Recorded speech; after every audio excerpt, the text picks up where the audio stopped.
So good morning everyone. So ఈరోజు మనం last క్లాస్లో మనం ఏం నేర్చుకున్నాం? పూర్వ చారిత్రక యుగం గురించి కంప్లీట్గా నేర్చుకున్నాం. సో అందులో ఉన్న దశలు అన్నీ కూడా మనం నేర్చుకోవడం జరిగింది. అయితే ఇప్పుడు మనం ఆంధ్రదేశం, ఆంధ్ర అన్న పదం సో మనకి ఎక్కడి నుంచి స్టార్ట్ అయింది అన్న విషయాన్ని ఈరోజు మనం నేర్చుకుందాం. ఓకే, సో మూడు మనకి ఇంతకుముందు దొరికిన ఆధారాలను బట్టి అవి డిఫరెంట్ మాట. మనకేంటి, పాతరాతి యుగం అని, నవీన శిలాయుగం అని, తామ్ర శిలాయుగం అని, సో ఇలాగ మనం మాట్లాడుకోవడం జరిగింది. అయితే ఇప్పుడు ఆంధ్రదేశం అనే పదం మనకి సాహిత్యాలలో ఎక్కడ లభించింది సో అన్న విధంగా నేర్చుకుందాం. Okay, right. సో ఆంధ్రదేశం అనే పదం ముఖ్యంగా మనకి సాహిత్యాలు అంటే వేద సాహిత్యం, వేదాలలో, రెండవది బౌద్ధ సాహిత్యం, మూడవది జైన సాహిత్యం.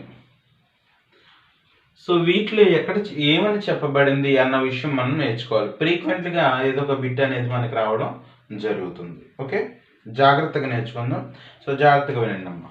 సో వేదాలలో మొట్టమొదటిగా, సో వేదాలలో ఋగ్వేదం, యజుర్వేదం, సామవేదం, అథర్వణ వేదంలో ఋగ్వేదంలోని ఐతరేయ బ్రాహ్మణం,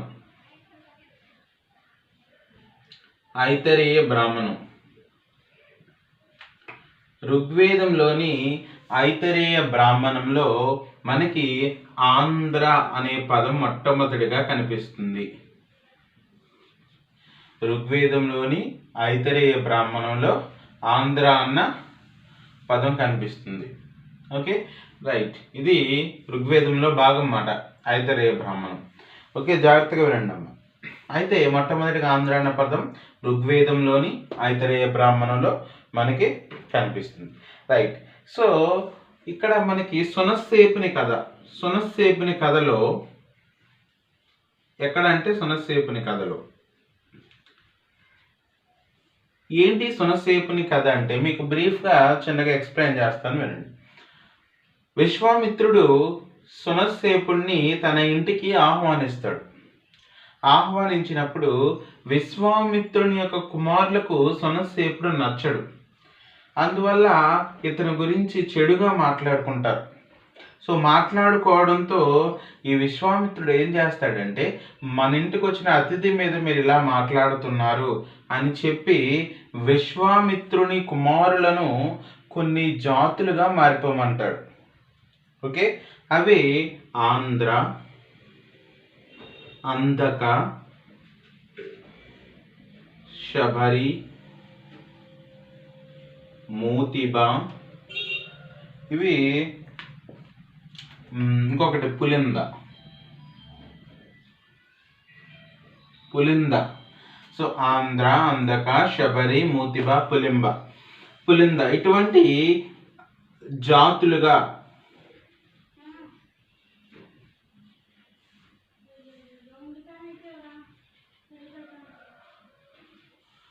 ఇటువంటి జాతులుగా మారిపోమంటారు.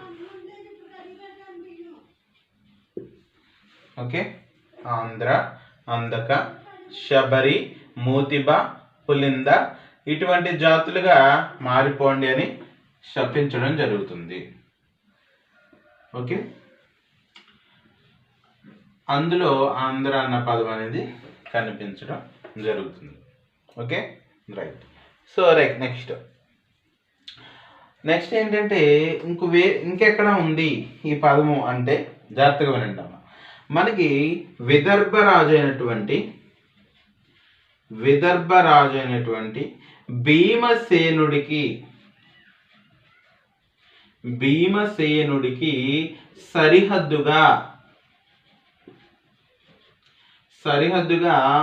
ఆంధ్రులు ఉన్నారు అని ఒక వాదన. విదర్భ రాజు అయినటువంటి భీమసేనుడికి సరిహద్దుగా ఆంధ్రులు ఉన్నారని చెప్పి ఈ యొక్క ఐతరేయ బ్రాహ్మణంలో 2 చోట్ల చెప్పడం జరిగింది. ఓకే, ఒకటి సునస్సేపుని కథలో ఎలా చెప్పడం జరిగింది, విదర్భ రాజు అయినటువంటి భీమసేనుడికి సరిహద్దుగా ఆంధ్రులు ఉన్నారు.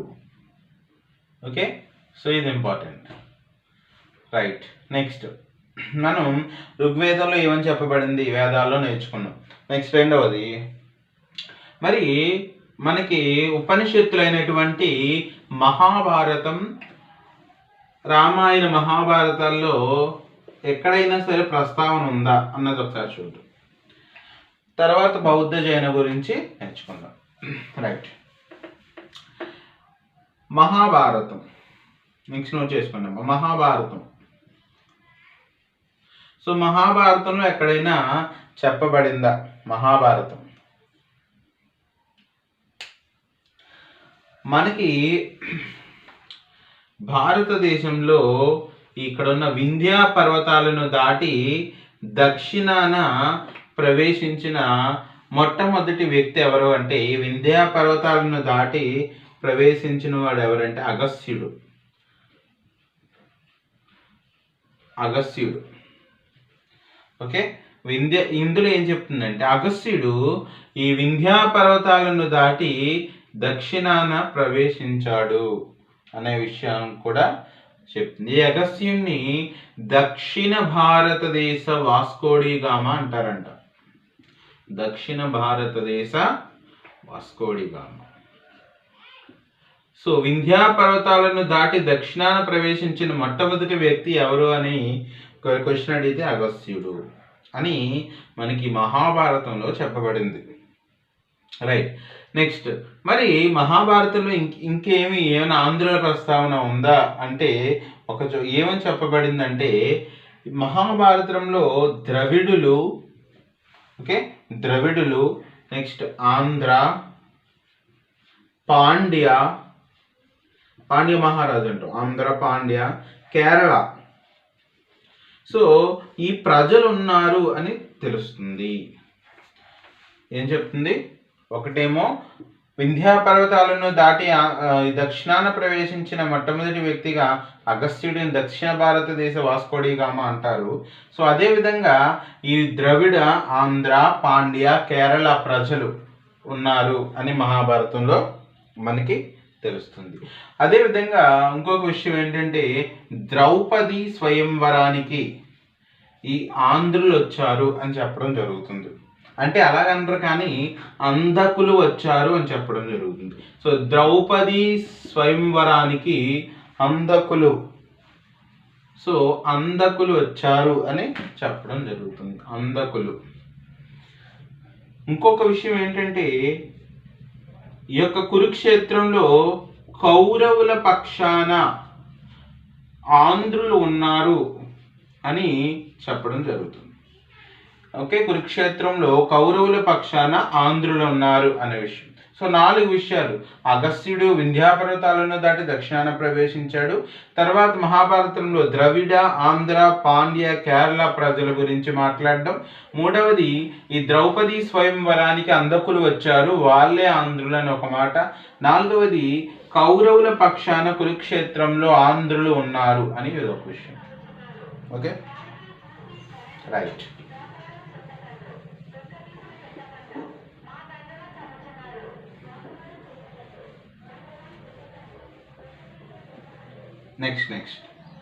నెక్స్ట్ పురాణాలలో ఏమైనా చెప్పబడిందా? రామాయణం చూద్దాం, తర్వాత పురాణాలకు వెళ్దాం.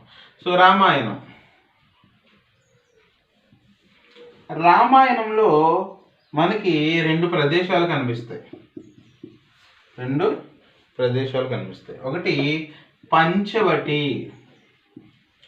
రెండవది ఋష్యమూక. పంచవటి ఒకటే, రెండవది ఋష్యమూక. సో ఈ ఋష్యమూక అన్నది బళ్ళారి జిల్లాలో ఉంది, కర్ణాటకలోని బళ్ళారిలో. సో దీనినే పర్ణశాల అంటారు అని, ఇది భద్రాచలం దగ్గర ఉందని తెలుస్తుంది. ఈ పేర్లు ప్రస్తావించబడ్డాయి. పంచవటి అది భద్రాచలం, అది ఆంధ్రాలోనిది. ఋష్యమూక ఇది బళ్ళారి జిల్లాలో. సో ఇప్పుడు తెలంగాణలోకి వస్తున్నాం ఈ పర్ణశాల. ఓకే, తెలంగాణ రాష్ట్రంలోకి వస్తుంది. రైట్. నెక్స్ట్ పురాణాలు చూద్దాం. మనకి మొత్తం పురాణాలు 18 పురాణాలు. 18 పురాణాలు. ఈ 18 పురాణాలలో మొట్టమొదటి పురాణం బ్రహ్మ పురాణం.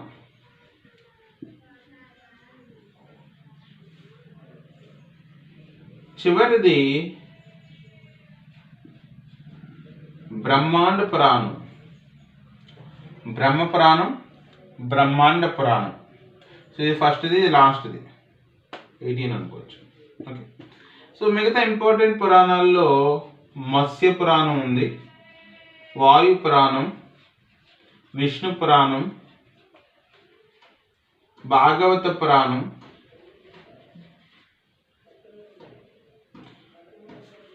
సో ఇటువంటి పురాణాలన్నీ మనకు ఉన్నాయి.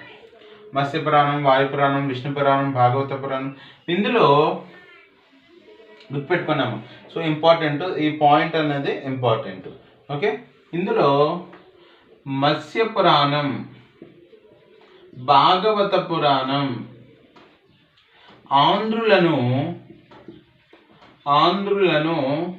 మ్లేచ్చులు అని పేర్కొనడం జరిగింది. సో మత్స్య, భాగవత పురాణాలు ఈ ఆంధ్రులను మ్లేచ్చులుగా పేర్కోవడం జరిగింది. ఇంపార్టెంట్. Okay, right. నెక్స్ట్ జాగ్రత్తగా గుర్తుపెట్టుకోండి. ఇప్పుడు మనం బౌద్ధ సాహిత్యం గురించి నేర్చుకుందాం. నెక్స్ట్ పురాణాలు బిట్ ఇంపార్టెంట్. మొదటి పురాణం, చివరి పురాణం. సో బౌద్ధ సాహిత్యం రెండవది. సో బౌద్ధ సాహిత్యం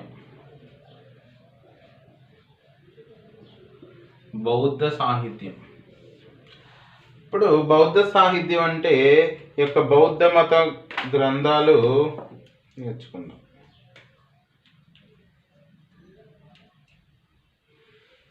మొట్టమొదటిది సుత్తనీపాత గ్రంథం.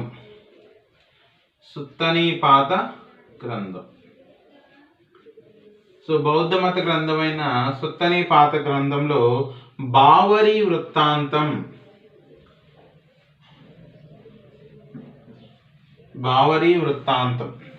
ఓకే.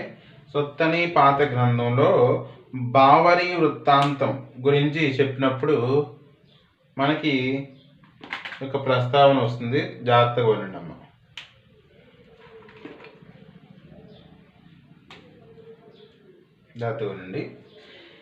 సో కోసల రాజు అయినటువంటి బావరి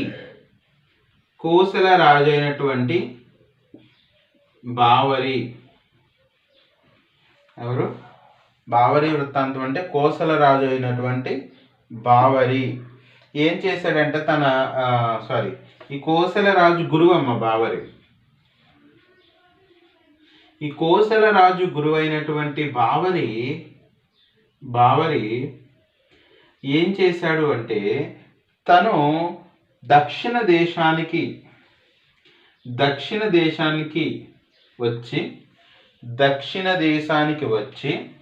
అక్కడ గోదావరి నదికి, ఇదొక అసక అనే రాజ్యం, అసక ములక. ఓకే, అసక రాజ్యం, ములక రాజ్యం. సో అసక ములక రాజ్య సరిహద్దుల్లో ఉన్న గోదావరి నదిపై, అసక ములక రాజ్య సరిహద్దుల్లో ఉన్న గోదావరి నదిపై ఒక ఆశ్రమాన్ని నిర్మించుకొని విద్యాబోధన చేశాడు అని చెప్పడం జరుగుతుంది. ఓకే, సుత్తనిపాత గ్రంథంలోనే బావరి వృత్తాంతం అంటే ఏంటి కోసల రాజు గురువు అయినటువంటి బావరి దక్షిణ దేశానికి వచ్చి అసక ములక రాజ్య సరిహద్దుల్లో ఉన్న గోదావరి నదిపై ఆశ్రమాన్ని నిర్మించుకుని అక్కడ విద్యాబోధన చేశాడు అని చెప్పడం జరుగుతుంది. ఓకే, బౌద్ధ సాహిత్యంలో ఎక్కడ చెప్పబడింది? బావరి వృత్తాంతంలో. ఏమని? కోసల రాజగురువు అయినటువంటి బావరి అసక ములక దక్షిణ దేశానికి వచ్చి అసక ములక సరిహద్దుల్లో గోదావరి నదిపై ఒక ఆశ్రమాన్ని నిర్మించుకొని విద్యాబోధన చేశాడు అని చెప్పడం జరుగుతుంది. ఇది మొట్టమొదటిది. Okay, right. రెండవది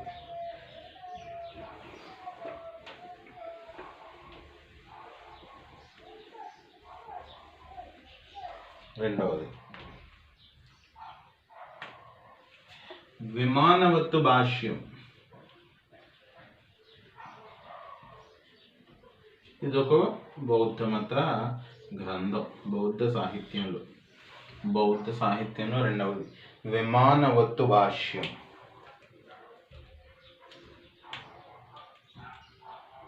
ఓకే, రైట్. నోట్ చేసుకోండి దీని గురించి. సో ఇందులో ఏం చెప్పబడిందంటే బుద్ధుని శిష్యుడైనటువంటి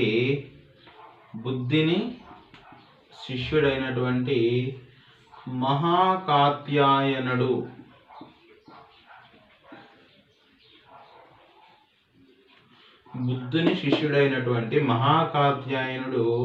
ఈ అస్సక రాజుకు, ఇందాక మాట్లాడుకున్న అస్సక రాజ్యం ములక రాజ్యం సరిహద్దులో గోదావరి నది.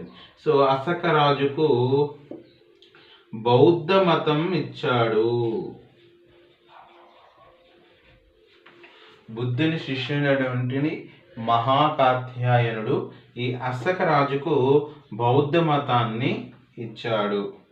ఓకే, ఇది ఇంపార్టెంట్. విమానవత్తు భాష్యంలో. నెక్స్ట్ అమ్మ మూడవది భీమసేన జాతకం.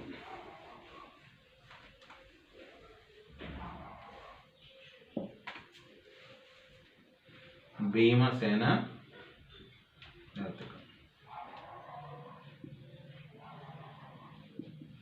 సో మొట్టమొదటిగా బౌద్ధ సాహిత్యంలో ఆంధ్ర పదాన్ని మొట్టమొదట ఎక్కడ వాడారు అంటే భీమసేన జాతకం. Important bit.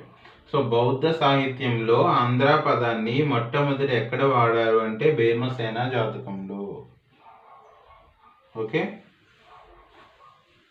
గుర్తుపెట్టుకున్నాం, చాలా ఇంపార్టెంట్. రైట్. రెండవది ఇప్పుడు దాకా మనం భీమసేన జాతకం నేర్చుకున్నాం కదా. నెక్స్ట్ సిరివనిజ జాతకం.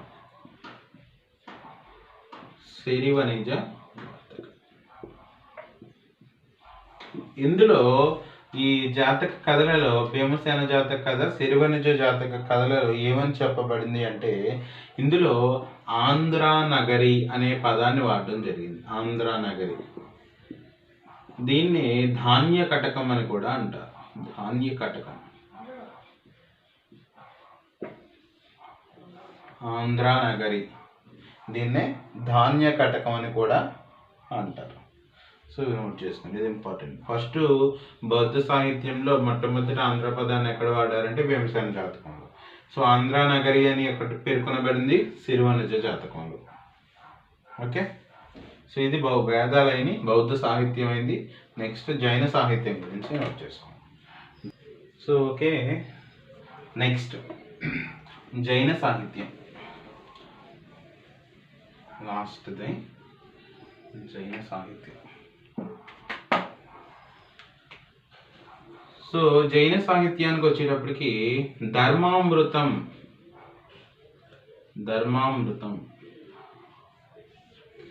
జైన సాహిత్యం రచన అయినటువంటి ధర్మామృతంలో ఏం చెప్తుందంటే ఇక్ష్వాకుల రాజు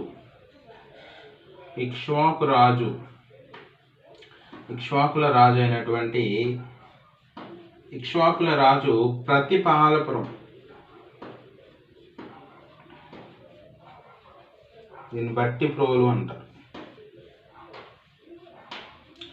ఈ ప్రతిపాలపురంలో రాజ్య స్థాపన చేసినట్టు మనకి తెలుస్తుంది ఇక్ష్వాకుల రాజు బట్టి ప్రోలు. Okay, right. నెక్స్ట్ ఏంటంటే ఇదొక విషయం చెప్పడం జరిగింది. షాప్లో రాదు, బట్టి ప్రోలు. ఆంధ్ర భాష, ఆంధ్ర భాష. తొలి తెలుగు పదం, తొలి తెలుగు పదం, తొలి తెలుగు పదం నాగబు, నాగబు. ఈ తొలి తెలుగు పదం నాగబు అమరావతి శాసనంలో తెలుపబడింది. అమరావతి శాసనం,